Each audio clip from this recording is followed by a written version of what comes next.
Aujourd'hui à Shenzhen, on ira se prendre quelques coups de soleil du côté de la voile, on ira voir si nos footeuses sont capables d'aller décrocher la médaille de bronze et on terminera en parlant musique. C'est l'épisode 10 du Journal des Bleus.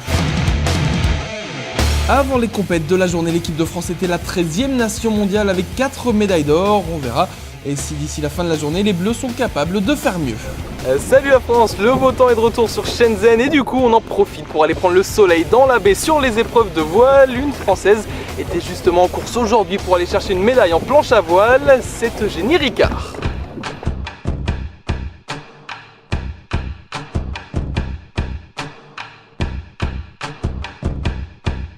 Eugénie Ricard a 25 ans. Elle vient de Montpellier et fait de la planche à voile. Et après plusieurs jours de régate, elle pointe à la 5e place du classement.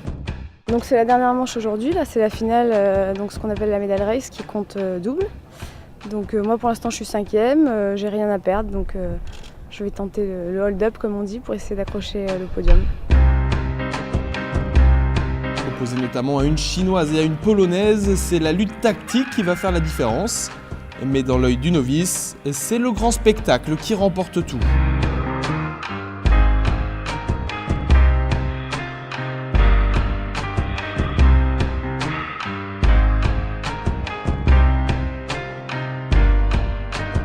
L'idée c'était de faire assez simple. Depuis le début de la semaine, c'est quand même le côté droit du plan d'eau qui marche bien.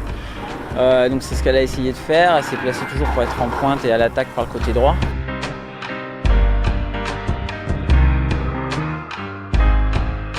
Dans la première partie de course, la tactique est payante et Eugénie peut rêver d'un podium. Mais les derniers bords sont fatals à la française. Et piégée derrière une chinoise, elle finit trop loin et les rêves de médaille s'évaporent. Je pouvais m'attendre à ça vu que j'étais une de celles qui pouvait remonter sur le podium. Je savais que les adversaires allaient tout faire pour m'en empêcher. Donc voilà, je suis un peu déçue, mais bon, c'était quand même une bonne expérience.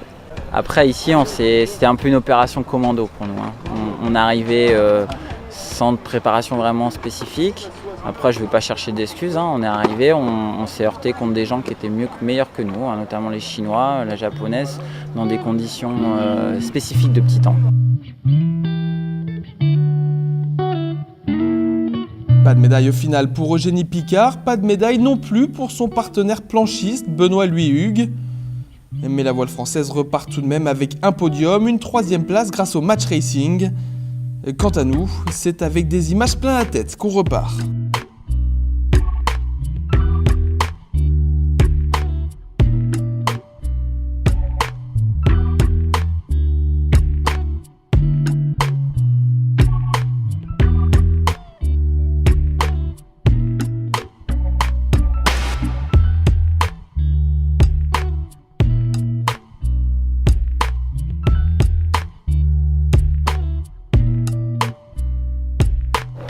Là, un petit peu plus au sec, nos footballeuses françaises disputaient le match pour la 3e place face au Brésil. La médaille de bronze est donc en jeu et Tommy Humbert est sur place.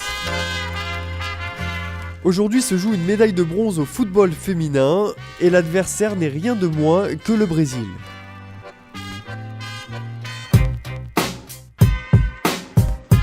On va y aller la chercher cette breloque. Il y a 90 minutes pour aller chercher une médaille, donc c'est possible, c'est notre finale et on a largement les armes pour faire cet exploit. Je suis fier de votre coach. Allez les filles, c'est le dernier match, il reste 90 minutes, on l'a fait, on va le refaire. Et là on n'a pas le droit de partir en pleurant. J'ai pas envie de pleurer à la fin du match et vous non plus vous avez pas envie de pleurer. Alors on y va. Pour la France c'est bébé.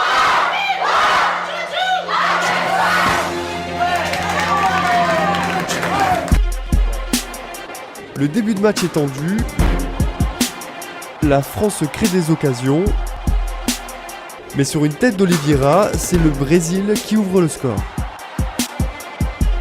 La France est menée d'un but à la mi-temps. Là c'est pas comme si il y avait 2 buts d'écart, il y en avait 3, là c'est nous, c'est juste nous. C'est soit on y va, on joue à fond, on joue tous les coups à fond, soit on dit ok on arrête, et puis on joue la défensive, on les laisse venir, et puis on risque de se prendre un but. De toute façon, les meufs, il y a la médaille au bout, il n'y a rien d'autre.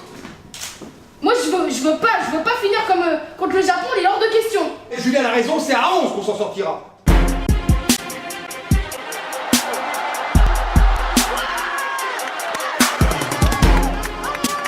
La deuxième mi-temps ressemble à la première, de l'engagement côté français, mais du réalisme côté brésilien qui inscrit le second but. Quelques minutes plus tard, la France réagit avec un but de Tanré. Mais à la 83e minute, sur une passe de Batista, Vigor s'inscrit son deuxième but. La France tente, mais encore une fois, c'est le Brésil qui a le dernier mot. Vigor s'inscrit son troisième but, rien que ça. Très déçu, surtout pour elle, parce que je pense qu'on finit un peu en queue de poisson et sur ce qu'on a montré durant le tournoi, je pense qu'elle méritait mieux. Mais bon, sur ce match-là, il n'y a rien à dire. L'adversaire nous a été supérieur. Je pense qu'il y a vraiment, sur le plan de l'état d'esprit, un groupe irréprochable parce qu'on peut tout leur reprocher, certainement pas leur engagement et leur envie. Ça, c'est la première chose. Je pense sincèrement qu'il y a réellement de la qualité sous-jacente chez ces gamines. Par contre, on manque de maturité. Bon, la maturité, ça s'acquiert par l'expérience. Donc, ce que j'espère, c'est que ces matchs-là, pour elles, leur servira de référence dans les matchs de haut niveau et dans l'abord du match de haut niveau. Parce que je pense que c'est surtout dans la gestion des émotions qu'on n'a pas su gérer cet événement, À côté de tout ça, 2 nouvelles médailles pour l'équipe de France aujourd'hui, de l'argent qui nous est venu en tir à la carabine par équipe messieurs, du bronze aussi pour Maëva Coutan en taekwondo, ce qui porte le total de l'équipe de France à 31 médailles, 17e rang mondial, mais avec une médaille d'or en plus, les Bleus seraient 9e. Et comme chaque jour depuis quelques temps, on a décidé d'élever le niveau dans cette émission pour vous parler culture et musique, et comme d'habitude, c'est le grand philosophe Arnaud Lalanne et qui va tout vous expliquer. Enfin, grand philosophe, on dit ça pour sa maman, parce que nous on le connaît le loustic. Pour paraphraser les grands poètes des années 80, nous pouvons déclarer avec joie et entrain que « Music is so nice, makes me feel so happy ». À l'instar du sport, les échanges musicaux permettent de rapprocher les peuples, de les apaiser, voire même de les soigner. Et c'est en arpentant les couloirs du village que nous tombons sur ce panneau qui nous met sur la voie. Le Music Mental Decompression Care Center. Yeah. Bo, malgré son côté sportswear, est un maître de la musique chinoise. Il nous accueille et nous explique le sens de son action. Nous utilisons la musique pour relaxer les athlètes, principalement avant la compétition. Nous utilisons des instruments traditionnels chinois. Leur sonorité est très apaisante. Et